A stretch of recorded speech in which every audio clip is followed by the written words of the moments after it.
साध्वी कंचन गिरी जी, आपने सुना साध्वी विश्वरूपा को भी और आपने सुना अनिरुद्धाचार्य जी को भी। अब आप बताइए कि संत जहां पर बैठे हैं, आपकी जब लाखों की तादाद में फॉलोअर्स हो, आपको सुनने वाले हो, जिसमें बड़ी तादाद महिलाओं की भी है, उसके बावजूद आप व्यास पीठ पर बैठकर इस तरह की बातें कहेंगे?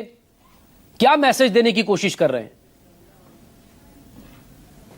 कि जब वाणी पे ही निरंतर नहीं है तो फिर संत किस बात की, कथा किस बात की।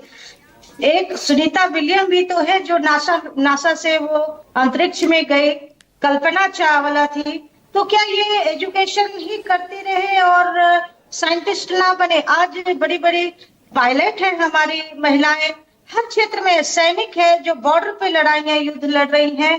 तो इस तरह से इतनी सारी महिलाओं को आहत हुआ है, तो क्या उनको सोच समझ के नहीं बोलना चाहिए? क्या एक अच्छी दिशा नहीं देनी चाहिए कि बच्चियों को कैसे संस्कार होना चाहिए? उसके बारे में बोलते तो वो ज्यादा बेहतर लगता सुनने में। कहा जाता है ऐसी वाणी बोली हो मन का आपा खोए और उनको शीतल करे आपो शीतल हो।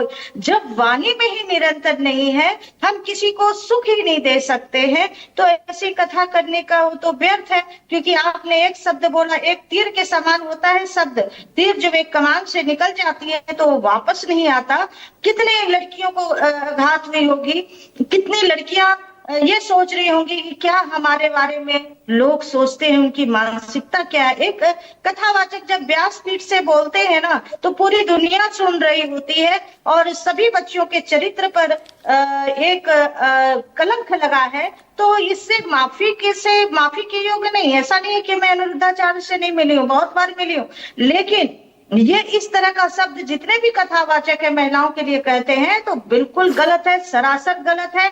आपको अगर महिलाओं को दिशा देनी है, मैं भी 30-35 साल से लंदन में भी बच्चे, बड़े यंगस्टर बच्चे आते थे, उनके बारे में सब पता होता था, लेकिन एक कहने का तरीका होता है। वो बच्चे जब आप उसको अच्छी तरह से कहेंगे ना, वो बच्चे बड़े अच्छी तरह से मान लेते हैं, यंगस्टर्स वगैरह। आप ये देखिए, लंदन जैसे शहर में मैं रही हूँ, लंदन जैसे फॉरेन कंट्री में 20-25 साल निकाला है। माँ टीवी पे प्रोग्राम करते थे, यंगस्टर्स आते थे घर छोड़कर, पिताजी को छोड़कर अलग रह रहे हैं, उनको काउंसलिंग किया है। तो क्या आप अच्छे शब्द बोलकर बच्चों को सही दिशा नहीं दे सकते हैं? ये शब्द बोलकर ही आप बताएंगे कि जवानी में क्या होता है और बुढ़ापे में क्या होता है? ये कौन सी शब्द है? एक संत की भाषा ऐसी नहीं होनी चाहिए।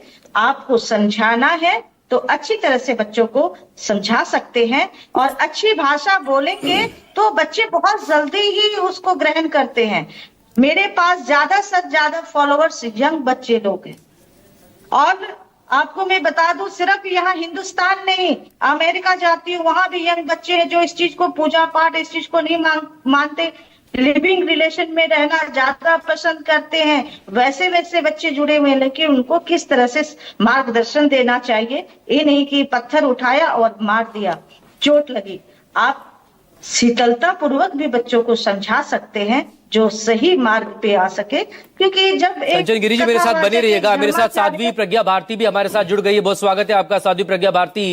आपसे भी बात होगी, लेकिन फिलहाल महंत योगी उमेश पुरी से बात कर ले पहले से।